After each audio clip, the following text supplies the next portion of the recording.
BSNL ഒരു സ്വകാര്യവൽക്കരണത്തിൻ്റെ ഭാഗമായിട്ടാണ് ഇന്ന് തൊഴിലാളികളെല്ലാം പല ഭാഗങ്ങളിലും കൊഴിഞ്ഞു പോയത്.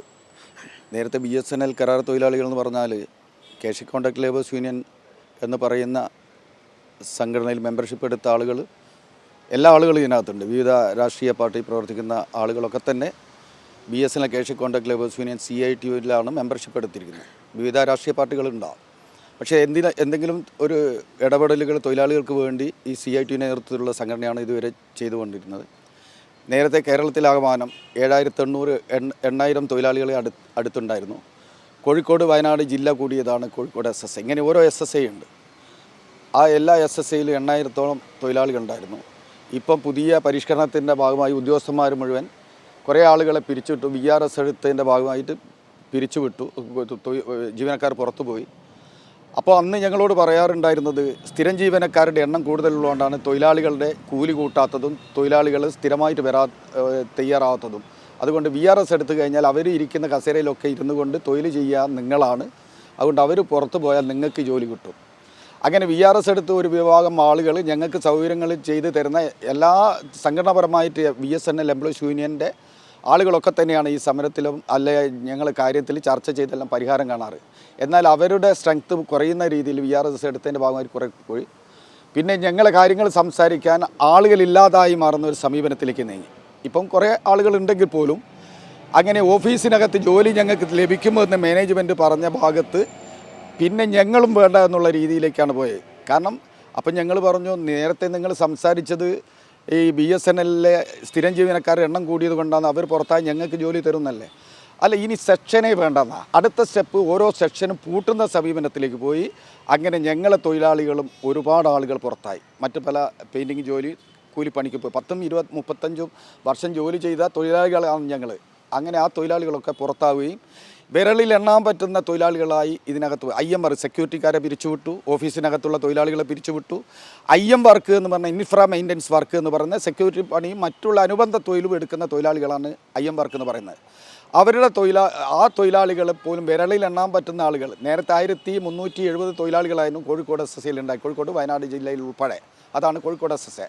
ആ ജില്ലകളിൽ ഇപ്പോൾ 150-200 തൊഴിലാളികളെ താഴെയായി മാറി. ഇപ്പോൾ ചില എക്സ്ചേഞ്ചുകളൊക്കെ തന്നെ ക്ലീനിങ് സ്റ്റാഫിനെ ഒഴിവാക്കി.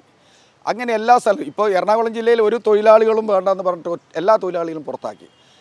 അങ്ങനെ എല്ലാ ജില്ലകളിലും ഇതേ നയം തുടരുകയാണ്. അപ്പോൾ മാനേജ്മെൻറ്റ് പറയുന്നത് ഈ വരുമാനം കുറവാണ്, തൊഴിലാളികൾക്ക് കൊടുക്കാൻ കൂലി. എന്ത് പറയുമ്പോൾ തൊഴിലാളികളെ എണ്ണം വെട്ടിക്കുറയ്ക്കുകയും കൂലി കൊടുക്കാതിരിക്കുന്ന സമീപനമാണ് നേരത്തെയുള്ള കാലഘട്ടങ്ങളിൽ ഓഫീസർമാർ കൈക്കൊണ്ട്. ഇത് ലാഭകരമായി ഓടുന്ന സമയത്തും തൊഴിലാളികൾക്ക് കൂലി കൊടുക്കാൻ വേണ്ടി തയ്യാറായിട്ടില്ല. മിനിമം കൂലി ഇന്നുമില്ല. 10 രൂപ, 15,000 രൂപ മാസത്തിൽ, ഇങ്ങനെ 13,000 രൂപ, ഇങ്ങനെയൊക്കെയാണ് തൊഴിലാളികൾക്ക് കൊടുക്കുന്നത്. ഗവൺമെൻറ് അംഗീകരിച്ച ഒരു മിനിമം കൂലിയുണ്ട്, അതുപോലും നടപ്പിലാക്കുന്നില്ല. ഇപ്പോൾ പല എക്സ്ചേഞ്ചുകളിലും, കേരളത്തിലുള്ള പല എക്സ്ചേഞ്ചുകളിലും ക്ലീനിങ് സ്റ്റാഫില്ല. അവർ ആ എക്സ്ചേഞ്ചൊക്കെ തന്നെ ഒഴിവാക്കിക്കൊണ്ട് ക്ലീനിങ് സ്റ്റാഫ് പുറത്തു പോയതിൻ്റെ ഭാഗമായി ഈ ക്ലീനിങ് ഒന്നും ചെയ്യിക്കാത്തത് കൊണ്ട് എല്ലാ ഓഫീസുകളും പൂട്ടി കിടക്കുകയാണ്. അപ്പോൾ ഈ ബിൽഡിങ്ങൊക്കെ തന്നെ നശിച്ചുകൊണ്ടിരിക്കുന്ന ഒരു സമീപനത്തിലേക്ക് പോവുകയാണ്. അത് പല കാരണങ്ങളാൽ ഈ BSNL ഓഫീസുകളൊക്കെ തന്നെ ഒഴിവായി കിടക്കുന്ന ഓഫീസുകൾ സാമൂഹ്യ ദ്രോഹികൾ കടന്നു കയറി പല പ്രയാസങ്ങൾ ഉണ്ടാക്കുക ഓരോ സ്ഥലങ്ങൾ. അത് ഇപ്പം പ്രധാനപ്പെട്ട കേന്ദ്രം കോഴിക്കോട് ജില്ലയിൽ തന്നെ എനിക്കറിയുന്ന സ്ഥലങ്ങളിൽ പെട്ട കോഴിക്കോട് മാനാഞ്ചിറ ടെലിഫോൺ എക്സ്ചേഞ്ചിൽ ആളെ വേണ്ടെന്നാണ്. അപ്പോൾ പ്രധാനപ്പെട്ട ഒരു കേന്ദ്രം അവിടെ വാച്ച്മാനും ഡ്യൂട്ടി ഇല്ലാതെ ഇരുന്നാൽ അവിടുത്തെ ഒരു അവസ്ഥ ഞാൻ പറയേണ്ടതില്ലല്ലോ. ഇങ്ങനെ കേരളത്തിലുള്ള ഒട്ടുമിക്ക സ്ഥലങ്ങളിലും ഇപ്പോൾ തിരുവനന്തപുരം ജില്ലയിൽ തന്നെ പല എക്സ്ചേഞ്ചുകൾ ഇതുപോലെ പൂട്ടിക്കിടക്കാണ്. അവിടെ സാമൂഹ്യദ്രോഹികൾ അതിക്രമിച്ച് കടന്നുകൊണ്ട് അവരുടെ ഇതിലേക്ക് പോവുകയാണ്. അപ്പോൾ ശ്രദ്ധിക്കപ്പെടാൻ പോലും ആളില്ലാതെ ഒരു ഭാഗത്ത് നിൽക്കുകയാണ്. BSNL-ൻ്റെ നഷ്ടം എന്ന് പറയുന്ന ഒരു സംഭവം ഇപ്പം ഇന്ത്യ രാജ്യത്തില്ല ഒരു BSNL ഓഫീസിലും. കാരണം അത് ഉണ്ടാക്കിയെടുക്കണം, കണക്ക് കൊണ്ട് നഷ്ടമാണെന്ന് ഉണ്ടാക്കിയെടുത്തുകൊണ്ട് BSNL-ലെ തൊഴിലാളികളെ ഈ രീതികളും സ്വകാര്യവൽക്കരണത്തിൻ്റെ ഭാഗമായിട്ട് ഇത് മാറ്റിമറിച്ചുകൊണ്ട് എല്ലാ ആളുകളും ഇതൊരു നഷ്ടത്തിലായതുകൊണ്ടാണ് പൂട്ടുന്നത് എന്ന് ജനങ്ങളെ ശ്രദ്ധ തിരിക്കാൻ വേണ്ടിയിട്ടാണ് ഈ നയം കൊണ്ടുവരുന്നത്. ഇങ്ങനെ ഒരു സംഭവം നഷ്ടം ഒരിക്കലുമില്ല. ഇത് കേന്ദ്രം ഭരിക്കുന്ന BJP ഗവൺമെൻറ്റിൻ്റെ നയമാണ്.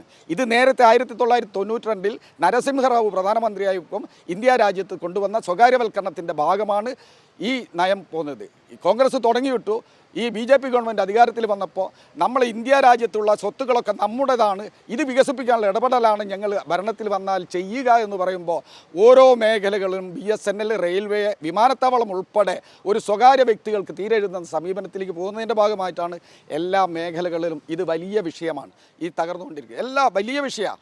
ഇന്ന് ഇവിടെ വന്നിരിക്കുന്ന ഇപ്പോൾ ഞങ്ങളെ തൊഴിലാളികൾ വിരലിലെണ്ണാൻ പറ്റുന്ന ആളുകളെയാണ് ഞങ്ങൾ പുറത്താക്കുക. ഒരു കാരണവുമില്ലാതെ ഏജൻസികളെ അറിയിക്കുകയാണ് നാളെ മുതൽ ഇത്ര ആളുകൾ വേണ്ട. അപ്പം ഞങ്ങളെ പേരിൽ ഈ ചെലവ് കുറയ്ക്കുന്നതിൻ്റെ ഭാഗമായിട്ട് ഞങ്ങളെ തൊഴിലാളിയുടെ കൂലി കുറയ്ക്കുന്നതിൻ്റെ ഭാഗം ഞങ്ങളെയാണ് ഒഴിവാക്കുന്നത്. എന്നാൽ 25ാം വാർഷികം ആഘോഷിക്കുന്നതിൻ്റെ ഭാഗമായി BSNL വലിയൊരു സംഭവം ഇവിടെ നടത്തി. ലക്ഷങ്ങൾ ചിലവാക്കിയിട്ടാണ് ആ പ്രചരണങ്ങൾക്ക് കൊടുക്കുന്നത്. അതിന് ചിലവാക്കുന്നതിന് ഒരു പ്രയാസമില്ല. ഇവിടെ തന്നെ നമുക്കറിയാം വെടിമരുന്നും അങ്ങനെ ആഹ്ലാദിച്ചുള്ള വെടിക്കെട്ടുകളടക്കം നടത്തിയ ആളുകൾ ഈ തൊഴിലാളികളെ തുച്ഛമായ വേതനം കിട്ടുന്ന രീതിയിലേക്ക് പോയിട്ട് തൊഴിലാളികളെ വിഷയം പരിഹരിക്കാൻ ഇവർ തയ്യാറാകുന്നില്ല. നിർബന്ധമായും ഇവിടെ ഇപ്പം നമ്മൾ ചർച്ച ചെയ്യാൻ ജനറൽ പറയുക ഞങ്ങളല്ല ചെയ്യേണ്ടത്, ഇത് തിരുവനന്തപുരത്ത് CGM ആണ്. അപ്പം ഈ യൂണിയൻ്റെ ഭാരവാഹി എന്നുള്ള നിലയ്ക്ക് ഞാൻ CGMന് നമ്മൾ ചർച്ച നടത്തിയ എംപ്ലോയീസ് യൂണിയൻ്റെ ആളുകളും മറ്റുള്ള നേതാക്കന്മാരും ഞങ്ങൾ ഉൾപ്പെടെ ചർച്ച നടത്തിയപ്പോൾ ഇതിന് പരിഹാരം ഈ ഡൽഹിയിൽ നിന്നാണ് ചെയ്യേണ്ടത് പറഞ്ഞു. അങ്ങനെ ഓരോ ഘട്ടങ്ങളിലും ഇപ്പോൾ നമ്മുടെ എംപ്ലോയീസ് യൂണിയൻ്റെ അഖിലേന്ത്യാ പ്രസിഡൻറ്റും BSNL എംപ്ലോയീസ് യൂണിയൻ സംസ്ഥാന സെക്രട്ടറിയുമായ സഖാവ് M. വിജയകുമാർ പിന്നെ ഡൽഹിയുമായി ബന്ധപ്പെട്ട് CMDയുമായി ചർച്ച ചെയ്തപ്പോൾ അദ്ദേഹം പറയുന്ന അങ്ങനെ ഒരു തീരുമാനത്തായിട്ട് കൊടുത്തിട്ടില്ല എന്ന്. ഇത് വളരെ കളവാണ്. ഞങ്ങളിവിടെ പറയുന്നത് ജനറൽ മാനേജർ പറയുമ്പോൾ തിരുവനന്തപുരത്ത് നിന്നാണ് ചെയ്യേണ്ടത് പറയും, തിരുവനന്തപുരത്ത് നമ്മൾ ഇടപെടുമ്പോൾ ഡൽഹിയിൽ നിന്നാണ് ചെയ്യേണ്ടത് പറയും. ഇത് ആ തരത്തിൽ അങ്ങോട്ടും ഇങ്ങോട്ടും മാറ്റുന്ന സമീപനത്തിലേക്കാണ് പോകുന്നത്. ഇത് ഒരു കാരണവശാലും അംഗീകരിക്കാൻ കഴിയില്ല. ഇതിൻ്റെ തെറ്റായ നയത്തിൻ്റെ ഭാഗമായിട്ട് മർഫി എന്ന് പറയുന്ന ഒരു തൊഴിലാളി 2 വർഷം മുൻപ് താമരശ്ശേരി അദ്ദേഹത്തിൻ്റെ വീട്ടിൽ ജോലി നഷ്ടപ്പെട്ടതിൻ്റെ ഭാഗമായി ആത്മഹത്യ ചെയ്തു. മലപ്പുറം ജില്ലയിലെ ഒരു തൊഴിലാളി രാമകൃഷ്ണൻ എന്ന് പറയുന്ന ഒരു തൊഴിലാളി സ്വന്തം ഓഫീസുകളിൽ ജീവിക്കാൻ ഒരു ഗതിയുമില്ലാതെ വന്നപ്പോൾ അവിടെ ആത്മഹത്യ ചെയ്തു. ഈ ആത്മഹത്യ ഈ രീതിയിലേക്ക് പെരുകുകയാണ്. ഇന്ന് ഈ തൊഴിലാളികൾ എല്ലാ നിലയ്ക്കും ഇത്രയും കാലം ജോലി ചെയ്ത് ഞങ്ങളെ നല്ല ബാല്യകാലം ഈ BSNL വേണ്ടി ഈ ടെലികോം മേഖലയ്ക്ക് വേണ്ടി പ്രവർത്തിച്ച് ഞങ്ങളെ ജീവച്ഛയമായി നിൽക്കുന്ന ഈ ഘട്ടങ്ങളിൽ ഞങ്ങൾ ഇതിന് പ്രവർത്തിക്കുന്ന മറ്റൊരു തൊഴിൽ പോലും ഞങ്ങൾക്ക് പഠിക്കാൻ കഴിയാതെ ഇതിനകത്ത് നിൽക്കുന്ന ഞങ്ങളെ സംബന്ധിച്ച് മറ്റു മാർഗമില്ല. ഈ നിർബന്ധമായും CGM ആയാലില്ല, ജനറൽ മാനേജർമാരുമായില്ല, എല്ലാ ആളുകളും ഇടപെട്ടുകൊണ്ട് എത്രയും പെട്ടെന്ന് ഈ തൊഴിലാളികളെ വിഷയം പരിഹരിക്കാൻ തയ്യാറാണെന്ന് മാത്രം സൂചിപ്പിക്കുകയാണ്. ഇതിന് കേരളത്തിലെ എല്ലാ ജില്ലകളിലും ഇത്തരം സമരങ്ങൾ ജനറൽ മാനേജർ ഓഫീസുകളിലും മറ്റും നടന്നു വരികയാണ്.